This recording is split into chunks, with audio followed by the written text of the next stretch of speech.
Welcome back to the course Foundation Engineering. In our last lecture, we were focusing on solving some couple of problems where we have seen how to estimate the bearing capacity of different types of footings, taking into effect of shape, taking into effect of depth, taking into effect of your inclination correction, or eccentricity correction, or water table correction, and so on. So we have seen different types of corrections that are supposed to be applied for the data that is given in the problem based on the type of method that we are dealing with. So we have seen how to estimate the bearing capacity, that's the ultimate bearing capacity or net ultimate bearing capacity, based on different approaches. In today's lecture, we'll be focusing on the other field tests. Okay. So that's nothing but the plate load test. Okay. That's what we are going to be focusing in today's lecture. Earlier, we have talked about in our first unit, we have talked about different types of field tests. It could be your SPT tests, or CPT tests, or vane shear tests. Okay. So the other field tests which we have not focused on is one of it is plate load test. So, what is the basic purpose of this plate load test? How are we going to be performing this plate load test?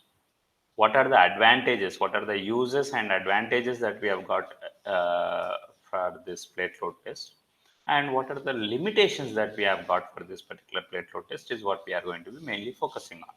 So, ultimately, from this plate load test, what we are interested in finding out is to know what is the ultimate load carrying capacity of that plate which we are going to be testing, or which we are going to be looking at. Under different loads, what are being applied on the plate, how the settlements are happening in the plate is what we are going to be finding out. And based on the load versus settlement data that we are going to be getting, we'll try to find out what is the ultimate load carrying capacity of the plate.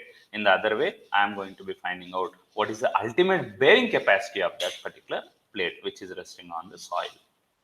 Now, once I know what is the ultimate bearing capacity of that plate, we'll be able to find out what is called as the safe bearing capacity of the plate, or the allowable bearing capacity of the plate. So, based on that test results, what we are getting from the plate load test, we'll be able to estimate how does a real foundation, real shallow foundation in the field is going to behave. Okay, so you cannot exactly predict how much is going to be the original bearing capacity of the real shallow foundation in the field, and how much is the original settlement that you are going to be having in the real shallow foundation in the field, but you will be able to at least predict the original behavior, how that particular shallow foundation in the field is going to be behaving. That behavior is what we can predict, okay, based on your plate load test results. Okay. So let's quickly go through what is that we are going to be coming across in this particular plate load test. Okay. So plate load test is one of the field tests which is useful for determining the ultimate bearing capacity of the soil on which that plate is resting, and the subsequent settlements that soil is going to be undergoing under the different loads what we are going to be applying onto the soil through that particular plate which is resting on the soil strata.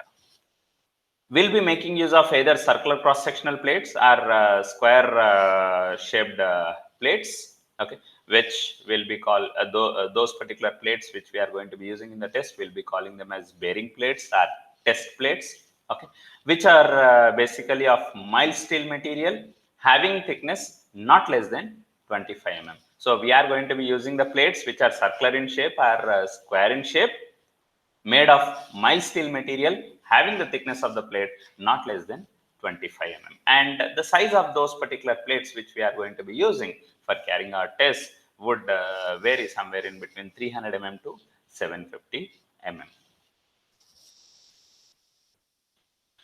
And what we are going to be subsequently also understanding from this plate load test is, as we said, for different loads what are being applied on the plate, we'll come across with different settlements that your plate is going to be undergoing. So we'll be subsequently plotting a graph between load versus settlement, and the curve or the graph what we are going to be getting, the slope of that load versus settlement curve is going to define you one parameter with regard to the soil.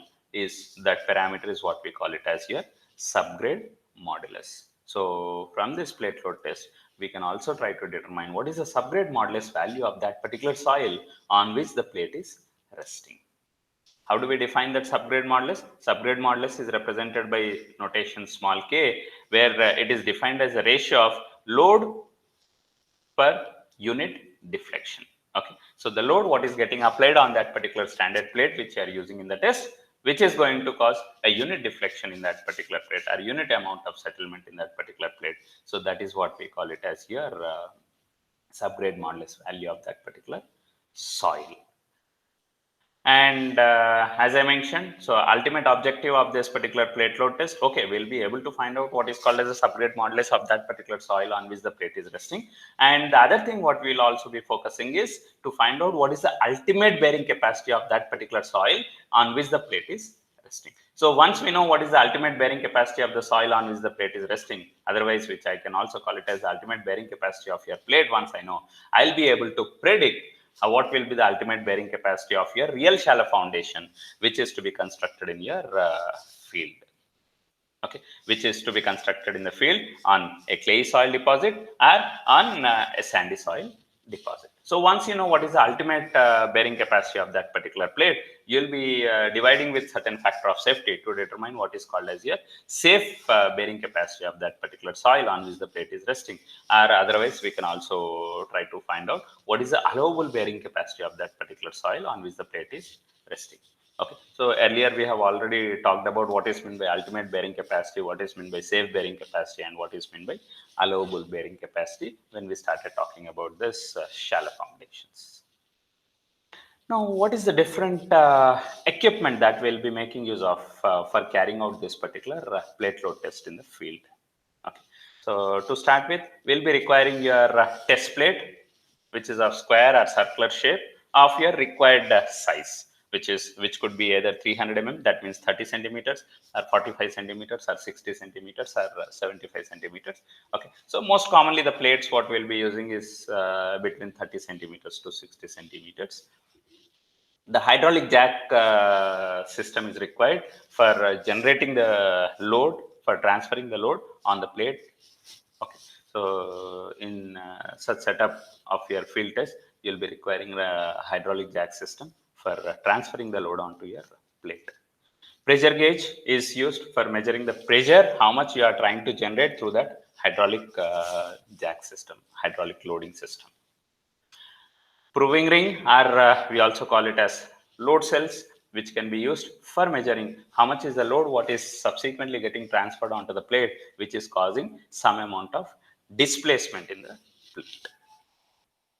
And we'll be using some set of dial gauges with stands, which has got some magnetic supporting bases. Okay, we'll be using 4 number of dial gauges in the case if the plate what we are using is a square shaped plate. Yeah, I can also make use of only 3 number of dial gauges in the case if the plate what I'm using in the test is a circular shaped plate. Okay, these magnetic bases are useful for supporting your dial gauges, because dial gauges cannot stand by its own. So you require a magnetic base to which your dial gauges can be fixed, so that the position of that dial gauge will not get changed because of any other external factors.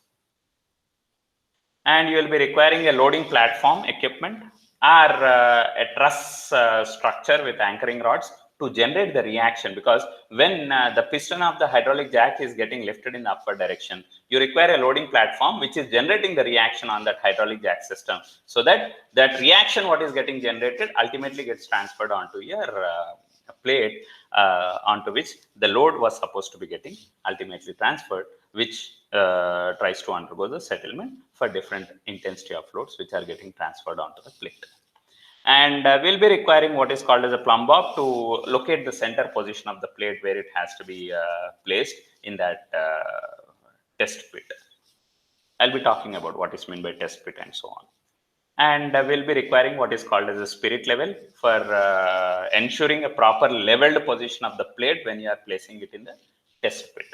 Okay, to ensure that your plate which you are going to be placing in the test pit has to be in a proper level position. So for that, we'll be making use of a spirit level to understand whether the plate is properly leveled or not. So this is a typical test setup, which we understand that you have some gravity loads which are getting applied from the top on what is called as a loading platform. This is what we call it as a loading platform. So on that loading platform, you have some dead weights which are applied.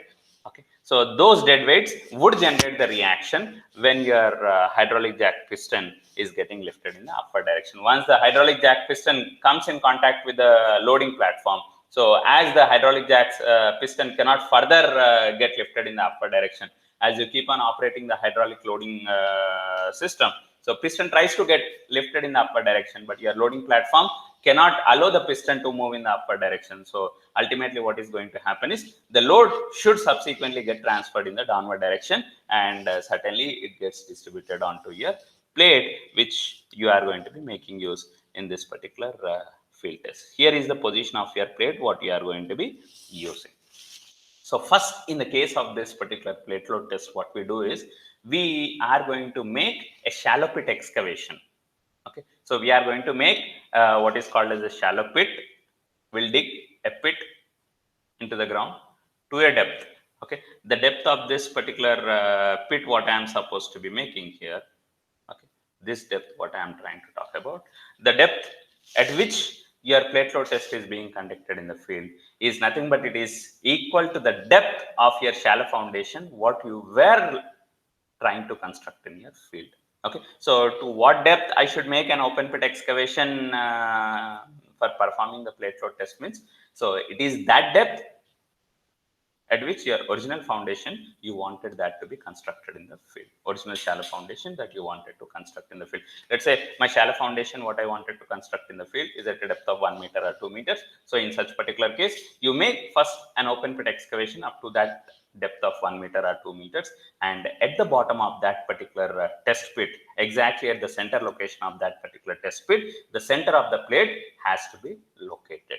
Now, what should be the dimension of that particular test pit which I am going to be excavating? Whether the size of that test pit has to be small or big, depending on what criteria, I should be deciding on what shall be the size of that trial pit which I am going to be making, or the test pit that I am going to be making. So let us try to understand. So this is my original ground. Now what I am just trying to do is I am just trying to make an open pit excavation into that particular ground. Okay, this is the position of the ground. Yeah. The depth to which your trial pit is digged is nothing but equal to the depth of the original foundation what you want to construct in the field, the shallow foundation what you wanted to construct in the field.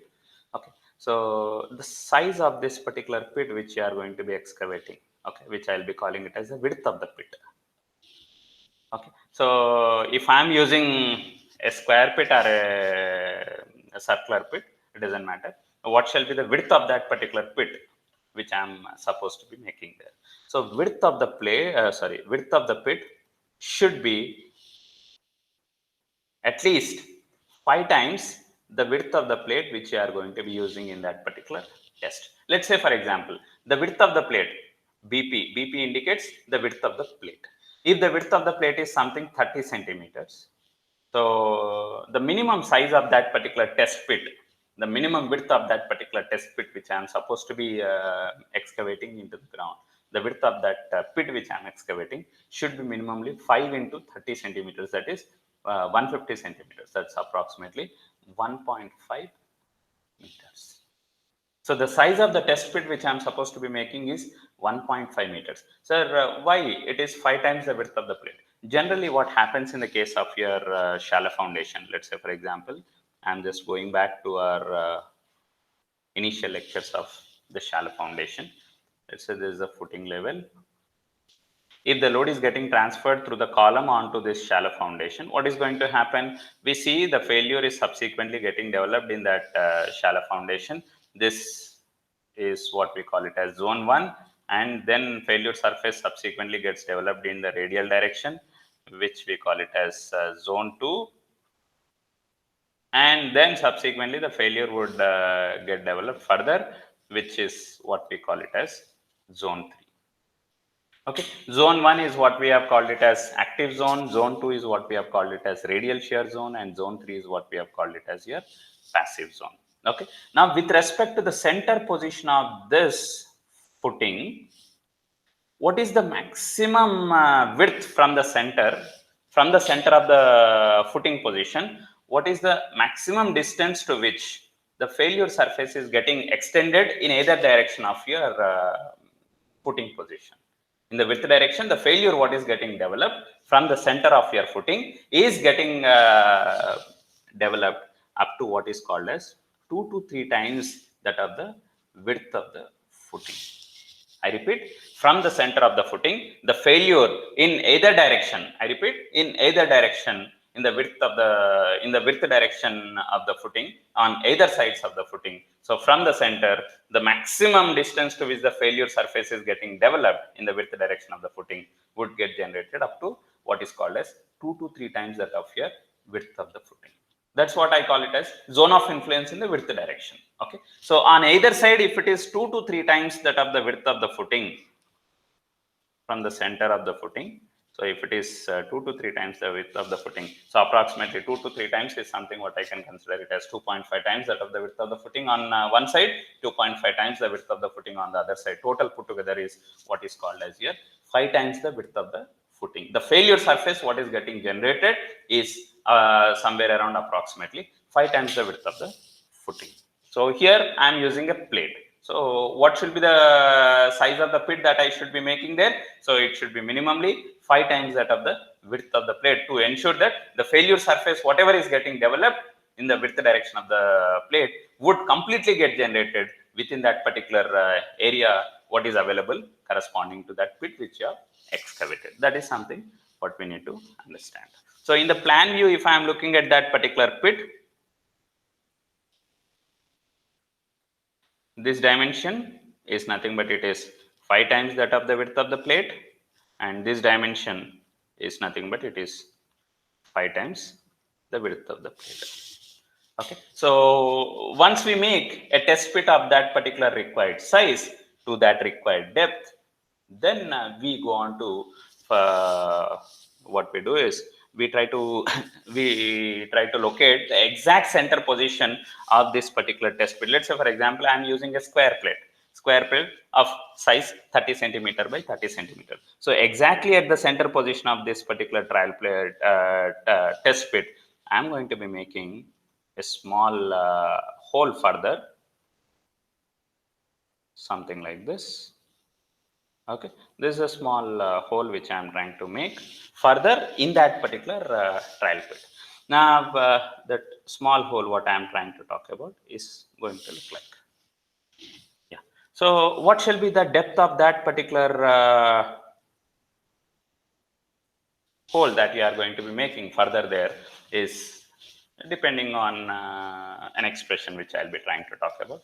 Okay, so what is the purpose of making that small hole at the center of your trial pit is exactly where you are going to be placing the position of your trial plate.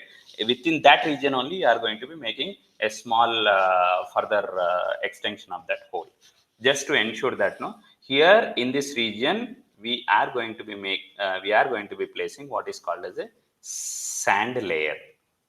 Now what is the purpose of placing that sand layer is just to ensure that your plate is properly resting on a proper cushioned surface, so that whenever the position of the plate you want to properly align and to ensure that it is in a proper leveled surface, so this cushioned surface can be helpful for you to adjust the position of your plate to ensure a proper leveling in your plate. That's the reason why we are making a small depth of excavation. In that region of that small depth of excavation also, you are going to be filling it with what is called as your sand layer. And on top of this exact position, you are going to be having your plate which is going to be placed, and on top of that plate you are going to be having the dial gauges which are going to be fixed, and your loading system, that's a hydraulic jack loading system, comes into picture, and then your loading platform or your truss structure which generates the reaction. So all that complete test setup is going to be placed. So that's how typically your test setup is going to be looking like. This is based on what is called as your gravity loading technique. So what is that gravity loading that we are going to be talking about here is nothing but it is the dead loads what we are going to be placing here. It's the dead weights what you are placing, which are going to be helpful for you in generating the reaction in the case of your hydraulic loading system. And that reaction gets distributed onto your plate, which you have placed in your test pit. And that load, what is subsequently getting transferred onto the test pit, would generate some amount of settlement in the plate. And that amount of settlement, what you are going to be having in the plate, will be measured with the help of the dial gauges, which are going to be fixed onto your position of the plate. Okay, so you have some set of dial gauges which you can clearly see in this image. Okay. So this is one dial gauge, this is another dial gauge. Okay, so likewise, you'll have some n number of dial gauges which are placed, 3 or 4 number of dial gauges which are placed in that test setup. And by making use of those dial gauges, we'll be able to measure how much is the settlement that your plate is undergoing. This is one type of your test setup. This is how typically your test setup looks like with the case of your gravity loading. These sandbags which are placed here on top would be acting like your dead weights, which will be helpful for us in ensuring that no load gets transferred through the hydraulic jack loading system onto the plate. This is what is called as your truss loading method. You have your truss structure here, which is anchored to the ground. This you will see on either side. These are nothing but anchors. Though the truss structure, sometimes you will also have a girder beam, which is anchored to the ground. So where that truss structure or that girder beam acts like what is called as a reaction frame. Okay, so that reaction frame will not allow your piston to jack off your hydraulic system, loading system will not be allowed to further move in the upward direction. Rather, that reaction gets transferred in the form of loading onto your plate. Okay, this is another typical type of test setup what we are going to be coming across with. Now coming to your test procedure, how do we perform this particular plate load test? Test wise it is simple, only that we need to first make a test pit of your required size till the required depth.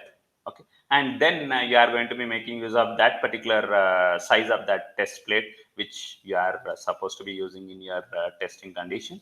And that test plate is going to be placed at the center of the pit which you have excavated, and then subsequent loads are applied onto that test plate, and we'll be measuring the amount of settlements what your test plate is undergoing. Then for different loads, we know how much is the settlement that your plate was undergoing. So at some point of loading, your plate might have undergone the failure in terms of serviceability or failure in terms of stability. So once the plate undergoes the failure, plate undergoing the failure means the soil below the plate is undergoing the failure. So we'll try to understand at what load the failure has happened in that particular plate. Then we go on to plot a graph between load versus settlement, or the amount of pressure what you are transferring through that plate onto the soil. So how do we calculate that pressure? Load by the area of that particular area of cross section of that plate what you have used. If it is a circular plate, the area of the cross section of the circular plate. If it is a square plate, what is the cross sectional area of that square plate which is in contact with the soil? So load by area gives you what is called as the pressure. Okay, so or in the other way, stress is what I can call it as. So stress versus settlement graph is what I can plot. In the other way, I can also call it as bearing capacity versus settlement graph is what I can plot. And from that graph, I'll be trying to find out what is the ultimate bearing capacity value of that particular soil on which the plate was resting. So from that ultimate bearing capacity, you can go on to measure what is your safe bearing capacity of the soil on which the plate is resting, and allowable bearing capacity of the soil on which the plate is resting. This is the ultimate objective of this particular plate load test. So let's quickly look at your test procedure, what we are going to be coming across with. So first, as I mentioned, so to conduct the plate load test, a pit of size 5 times the width of the plate to 5 times the width of the plate is excavated up to a depth of df. What does this df indicate?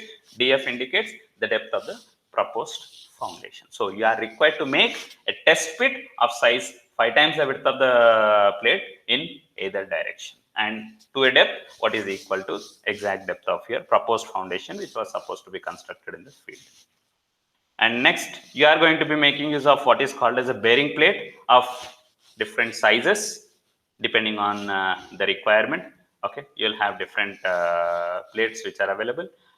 Minimum of thickness 2.5 centimeters, which is to be used in that particular test. So typically 30 centimeters size of the plate is what is generally used in the case of sandy soil deposits, and larger sizes are typically used in the case of your clay soil deposits. So at the center of that particular test pit, you are going to be making a further central hole of depth dp is made at the bottom of your test pit, where the depth of that central hole dp is nothing but it is given as width of the plate, ratio of width of the plate by width of the pit into depth of the foundation. Now, what is this width of the pit? Width of the pit is nothing but 5 times the width of the plate what you are trying to excavate there. So, width of the pit is what I can replace it as 5 times the width of the plate. So, BP gets cancelled. So, what I'll have it is depth of that central hole is nothing but it is equal to 1/5 of the times that of your depth of your foundation what you are supposed to be making there. So this is how typically the elevation of that test pit looks like, which I have already shown you. And as I mentioned, below the position of that your plate, so you are going to be placing what is called as a 5 centimeter thick sand layer, which is going to be acting like a cushioning material to your plate to adjust the proper leveling of that plate. So in the plan view, this is how your test setup, your trial pit is going to be looking like. So at the exact center position of that test pit, you are going to be placing the position of your plate, trial plate, test plate, which you are going to be using for carrying out the test. So this particular image talks about the loading which is getting applied on what is called as your circular plate. Okay, this is what is called as a circular plate. In this particular case, here you have what is called as your square plate, which is used in the test. Okay, so as I said, you can either use your circular plate or your square plate, which is a replica of your original shallow foundation, what is being constructed in the field. That's what it is. So the plate, the test plate what we are talking about is placed in the central hole and the load is applied onto it by means of a hydraulic loading jack system. So initially to start with, what we first apply is a seating load of 7 kilonewton per meter square. It's a standard load. A seating load of 7 kilonewton per meter square is what is applied onto that test plate initially for some time, and then that particular seating load is removed later on. So what is the purpose of that applying the seating load is just to ensure that no whatever cushioning that is available in the form of a sand layer below your plate is properly undergoing the required balance amount of settlement in it, or just to replicate the condition of the original soil what was there in the field earlier. So to generate that, we are trying to apply what is called as a seating load. So once your seating load is applied and then removed, then we go on to increase the loading on your plate. Okay, so we go on to increase the loading on the plate. We start with 0 tons per meter square loading. That means there is no load which is placed on your plate immediately after releasing your seating load.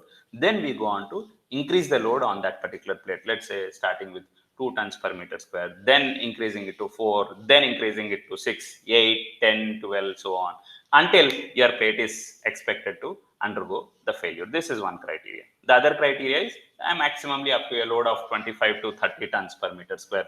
To that much of load, we go on to apply onto your plate. Okay, either until the load reaches to what is called as your 30 tons per meter square, or your soil on which the plate is resting has undergone the failure. So till that, we go on to increase the loading on that particular plate.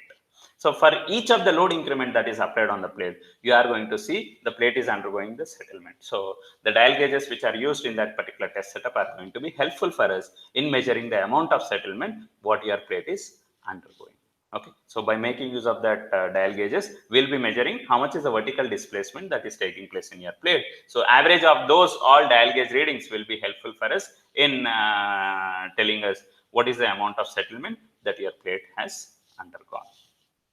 Okay, so once the sitting load is released, after that, gradually increase the loads in step manner. Step manner in the sense, we are not going to be applying the complete load onto the plate at a time. So in steps, we are going to be increasing the loading on that particular plate, starting with 2 tons per meter square, then going on to increase it to 4, then 6, 8, 10, 12, and so on.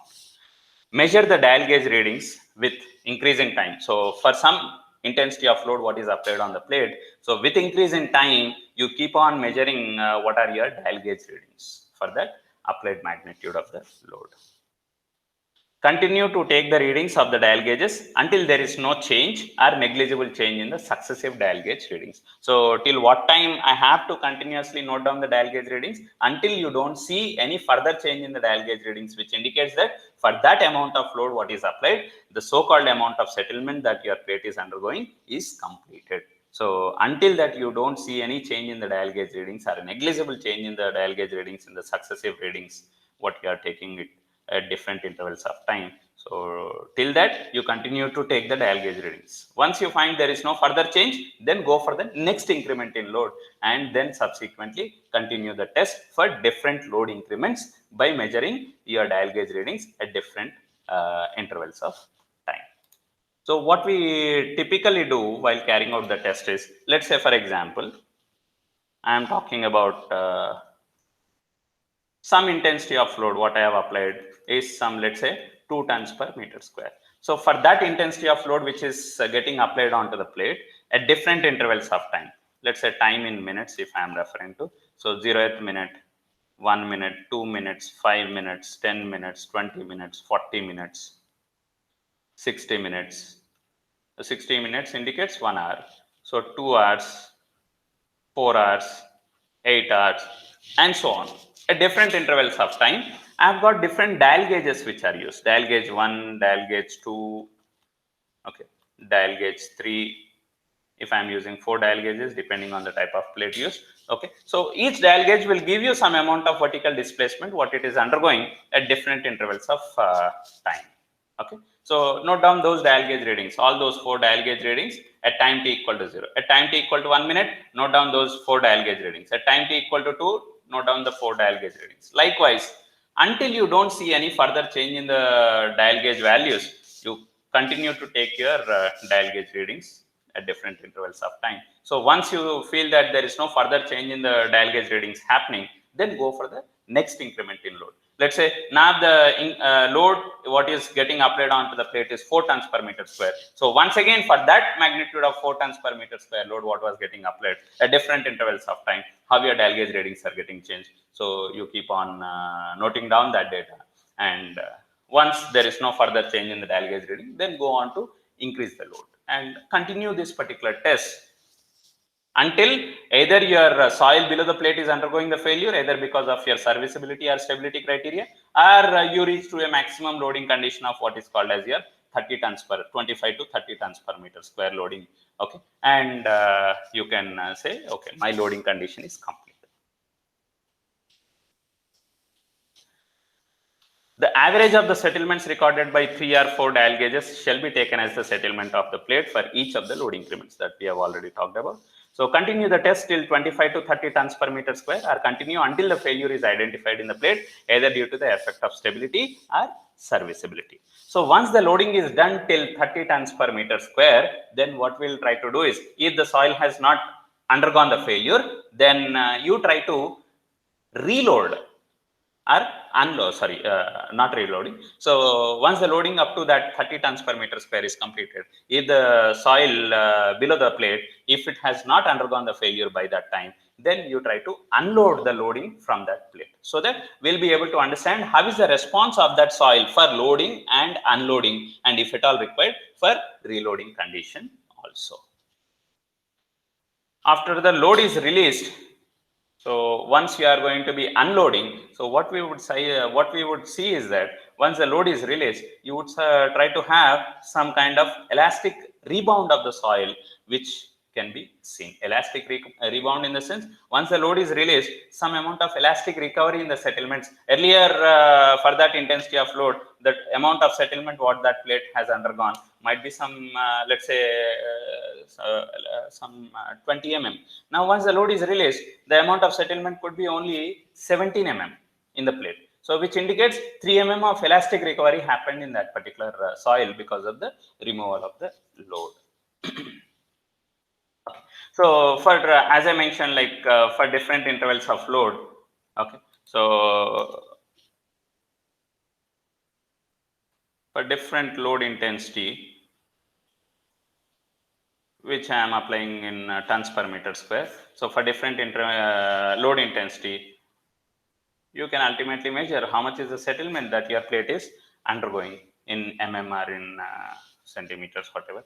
So, I started with 0 tons per meter square. The amount of settlement, let's say it was something small amount of settlement your plate might have undergone. Why that small amount of settlement your plate have undergone? That could have been because of your what was called as your initial load which you have applied, that is 7 kilonewton per meter square seating load, whatever you have applied. Because of that, your settlement might have taken place. So that 7 kilonewton per meter square load will not be considered as any of the load what is getting applied onto the plate, which is typically taken as a load intensity of 0 only. So next what we are doing is 2 tons per meter square. For that intensity of 2 tons per meter square when it is applied, what is the final settlement that your plate was undergoing? Not that settlement at different intervals of time. So finally, for that 2 tons per meter square load, how much was your settlement that your plate has undergone? Let's say it is something 0.1 mm. So 4 tons per meter square, some 3 mm. 6 tons per meter square, some 4.7 mm. So likewise, for different load intensity, what was the final settlement that you had in that particular plate due to that applied intensity of load is what we are going to be measuring. Okay, so once the load increment is done, if I am just trying to quickly understand how your loading pattern is and the subsequent settlement, how is it happening with the time? Okay, so I can just try to plot a graph here. On horizontal axis indicating the time, on the vertical axis indicating the load. So what has happened at time t equal to 0? I applied some dead load. Sorry, I am trying to apply some intensity of load, which is kept constant for some period of time. So for what period of time the load was kept constant? Until you are not further seeing any change in the dial gauge readings, your load maintained on the plate is constant.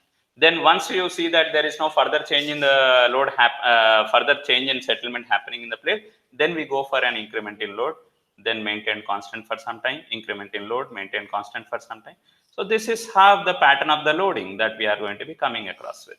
And then once the loading is applied to a maximum value of, let's say, 25 to 30 tons per meter square on the plate, then we said we will go on to unload the loading from that plate in less number of increments.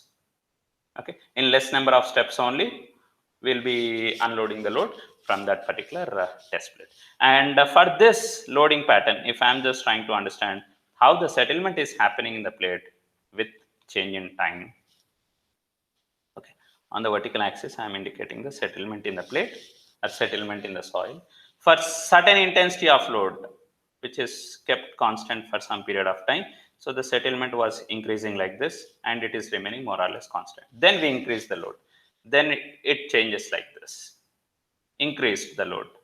It changes like this. Further. Okay. So once it reaches to what is the maximum load that we are talking about, then what is subsequently happening? We are trying to unload. When you are trying to unload, then there is a kind of elastic recovery happening in what is called as your settlement.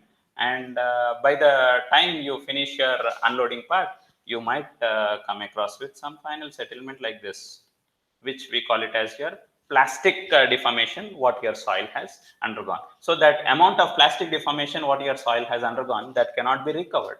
Okay, only the elastic deformation what you had in between the grains can only be recovered, not the plastic deformation. That's how you are trying to talk about how your settlement is happening with change in time for increment in loading or for the unloading process. So if I am just trying to have an understanding between have the loading and subsequent settlement is happening.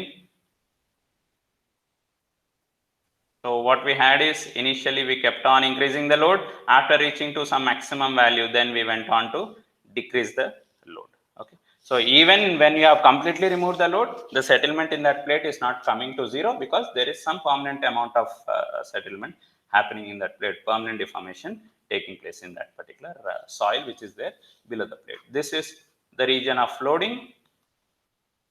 This corresponds to the region of unloading part.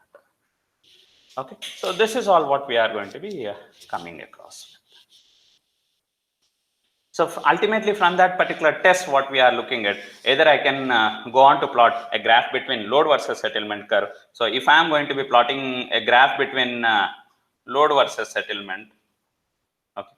So if I am just trying to talk about a graph plotted for the data between load versus settlement. So the slope of this curve is going to give you what is called as your subgrade modulus value of the soil. If this particular load is converted in the form of your pressure, which is getting transferred from your test plate onto the soil, okay, so which I'll be calling it as your plate bearing pressure. If a graph is plotted between plate bearing pressure versus settlement, then you will be getting a graph like this. And from this particular graph, I can try to understand by making use of your double tangent method, or sometimes you might be having a curve which clearly indicates a point, something like this. Okay, this clear cut point tells me, okay, what is my ultimate bearing capacity of that particular plate. Okay, so I'll be able to find out the ultimate bearing capacity of the plate if I have a graph something like this. But in this particular graph, what I could see here, which is plotted for the data, I'm not able to clearly understand what is the ultimate bearing capacity of that particular plate, because with increase in loading, further settlement is increasing. So in such particular case, I can make use of your double tangent method. Okay, so with the help of the double tangent method, I'll be able to pick out what is called as your ultimate bearing capacity of the plate. And once the ultimate bearing capacity of the plate is known, then ultimate bearing capacity by a factor of safety gives you what is called as your safe bearing capacity. And always your for a safe bearing capacity of the load, what is getting applied on the plate, your plate may not be said to be safe. Okay, so in such particular case, I should be looking at the criterion of what is called as your settlement. What is the maximum allowable settlement in the plate? So for that amount of maximum allowable settlement in the plate, what is the corresponding bearing pressure what you are applying through the plate is what I can calculate it as here allowable bearing capacity of that particular plate. So once I know what is the allowable bearing capacity of the plate, so from that allowable bearing capacity, if I subtract what is the surcharge load what was getting applied at that foundation level, so I'll be getting what is called as your net allowable pressure what was getting transferred through that plate onto the soil. That's how we go on to find out what is the ultimate bearing capacity of the plate, and then safe bearing capacity, and subsequently the allowable bearing capacity of that particular test plate. So for different types of soils on which the test is conducted, you might be getting different load versus settlement curves from which you can go on to determine the ultimate bearing capacity of that particular plate. Now, what are the uses of this particular plate load test? So as I mentioned earlier, this plate load test is going to be useful for us for finding out the ultimate bearing capacity of a proposed foundation. So directly we are not getting that ultimate bearing capacity of a proposed foundation. First in the test, what we are getting is what is going to be the ultimate bearing capacity of that plate which you have used in the test. So based on that value, we'll be able to find out based on different correlations that are available. So we'll be able to find out what is the ultimate bearing capacity of your proposed foundation in the field. And we'll also be able to determine the amount of settlement what your foundation is going to be undergoing for a given intensity of load. So when I say for a load of so and so which is getting transferred through your foundation, how much is going to be the settlement in the foundation if I want to find out? Yes, I can try to find out that. And we'll be able to design a shallow foundation for any allowable settlement. So if I want to allow only a maximum of so and so amount of settlement in that foundation, if I have got a restriction, so for that allowable amount of settlement, what was maximum supposed to happen in that particular foundation, how much should be the load that is supposed to be transferred through that foundation can also be determined from this particular by with the help of this plate load test results. Now, what are the advantages that we have got for from this plate load test? It's something time saving and cost saving. Okay, because we are directly able to predict the behavior of your shallow foundation based on the test results that we are getting from the plate load test. Here in this particular test setup, we don't require any vehicle to be used, as similarly in the case of your cone penetration tests. Answer directly, we are able to measure the amount of settlement what your plate is undergoing for different intensity of load. So on-site evaluation of test results is what we are going to be having, and it is easy to handle. The tests and the test procedure and testing conditions are certainly easy to handle, and it is reliable and precise because directly you are measuring the data in the field. But however, you have got some limitations. It's not said to be useful in all test conditions in all type of soils. Okay, we have got some limitations, however, but we say the test is reliable and precise, and we'll be able to understand the original behavior of the foundation what was supposed to be constructed in the field based on your test results that we get from your plate load test. As I mentioned, we have got certain limitations for this particular plate load test, which is something very important for us to know. Since the plate load test is conducted for a shorter period of time, the consolidation settlements, whatever are expected to happen in the case of a cohesive soil deposit, cannot be predicted. I repeat, if your plate load test what we are talking about is conducted on a cohesive soil deposit, it could be a clay soil deposit or a silty clay, something like that. So on that particular soil, when the test is conducted, the amount of settlements what you are trying to measure in the plate or in the soil which is there below the plate, those settlements are called as only immediate settlements, because those settlements are happening in that plate or in that soil over a shorter period of time.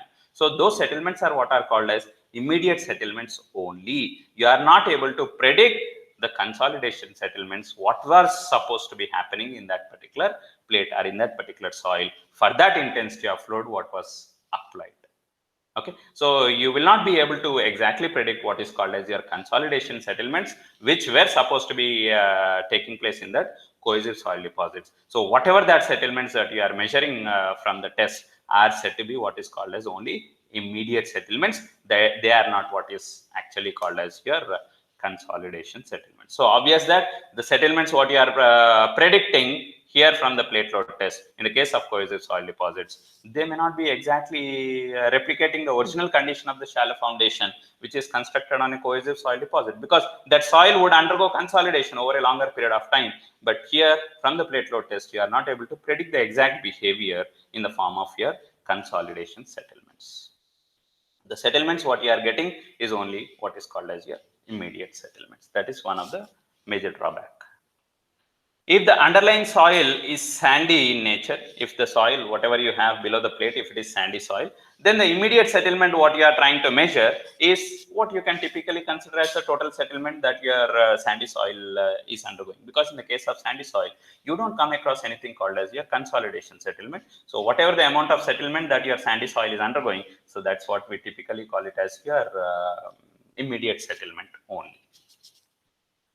The width of the plate should not be less than 30 centimeters. So the width of the plate what you were supposed to be using in this plate load test shall not be less than 30 centimeters, because it has been experimentally seen that your load settlement behavior of the soil is qualitatively different for smaller widths. So if you are using your smaller width of the plate for performing the test, more chances that instead of having what is called as your general shear failure or a local shear failure as per the soil condition there. So if the size of the plate is very small, you might see the condition of what is called as a punching happening in the soil there.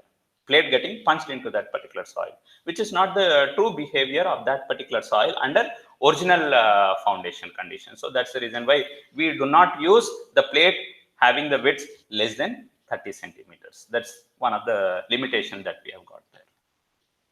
The foundation settlements in loose sands are usually much larger than what is predicted from your plate load test. In the real foundation, which is constructed on loose sandy soil deposits, the original amount of settlement what truly takes place in the field in the foundation would be much larger than what is being predicted from the test results of the plate load test.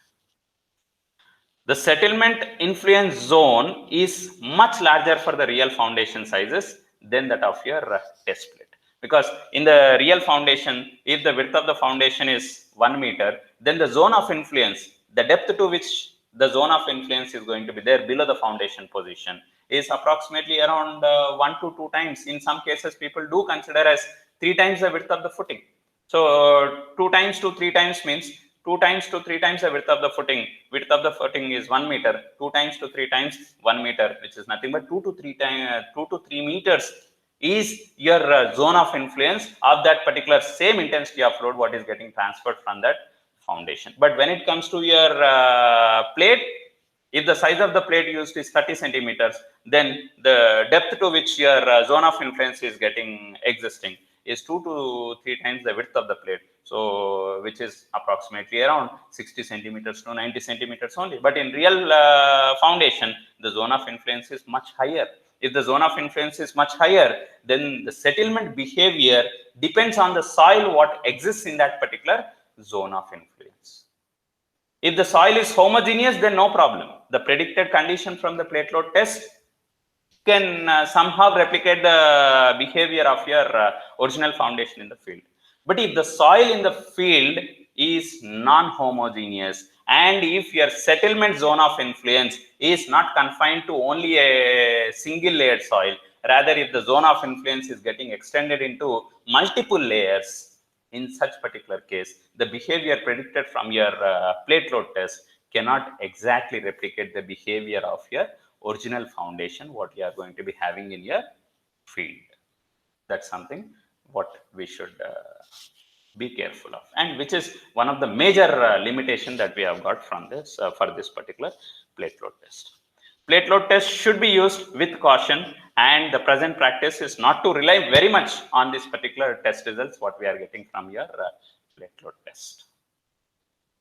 The plate load test is not recommended in soils which are not homogeneous. As I said, we do not recommend the plate load test to be performed on the soils which are said to be non-homogeneous, at least up to a depth of 1.5 to 2 times that of the original width of your foundation, what was supposed to be constructed in the field. Okay, so the original soil strata what you had in the field, if that soil within that zone of influence corresponding to the settlement region, the zone of influence corresponding to the settlement region below the footing, within that region of the soil, if the soil is said to be non-homogeneous, we do not recommend your plate load test to be conducted on that soil condition. This is how the major limitation that I was trying to talk about. Okay, the soil here is non-homogeneous, but when you are trying to talk about your plate load test, your the zone of influence within which your failure surface in the depth direction is getting extended, your zone of influence region is well within your layer 1 of soil only.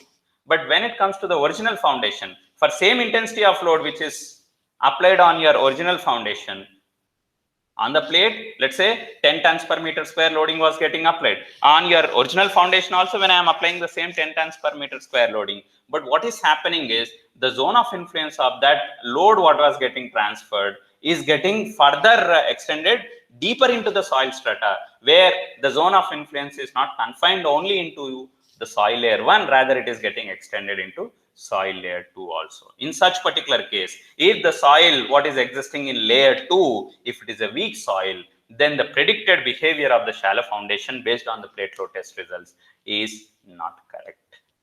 In case if that layer 2 soil, if it is a strong soil, further stiff soil which has got more strength, then predicted behavior of shallow foundation based on the plate load test results is not a problem, because the original foundation has got more bearing capacity than what you have predicted because of that non-homogeneous nature of the soil. But in case if the failure surface, the zone of influence is getting extended into some soil layer which is said to be weaker than that of the soil layer existing in layer 1 based on which your plate load test results are predicted, then the predicted load carrying capacity of your shallow foundation based on plate load test results is not correct. This is one of the major limitation that we have got. So that's the reason why we say first we should understand how is the soil condition in the field, the zone of influence corresponding to that width of the foundation what you are choosing there in the original field. Okay, so how much is the settlement zone of influence? First we should understand whether it is confined only within one particular layer of the soil region there, or is it getting extended into multiple layers of the soil. And based on that, you should make we should have a clarity on choosing whether to go for what is called as a plate load test or not.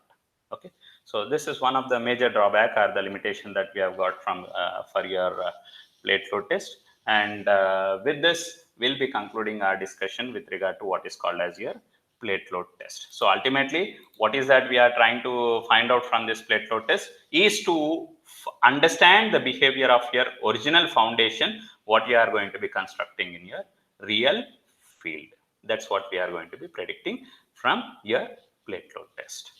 And based on the test results that we are going to be getting from your plate load test, we'll be able to predict how would be the load carrying capacity of the original foundation in the field, how much is going to be the settlements that your foundation is going to be having in the original field. So that predictions we'll try to understand in our next class. Thank you.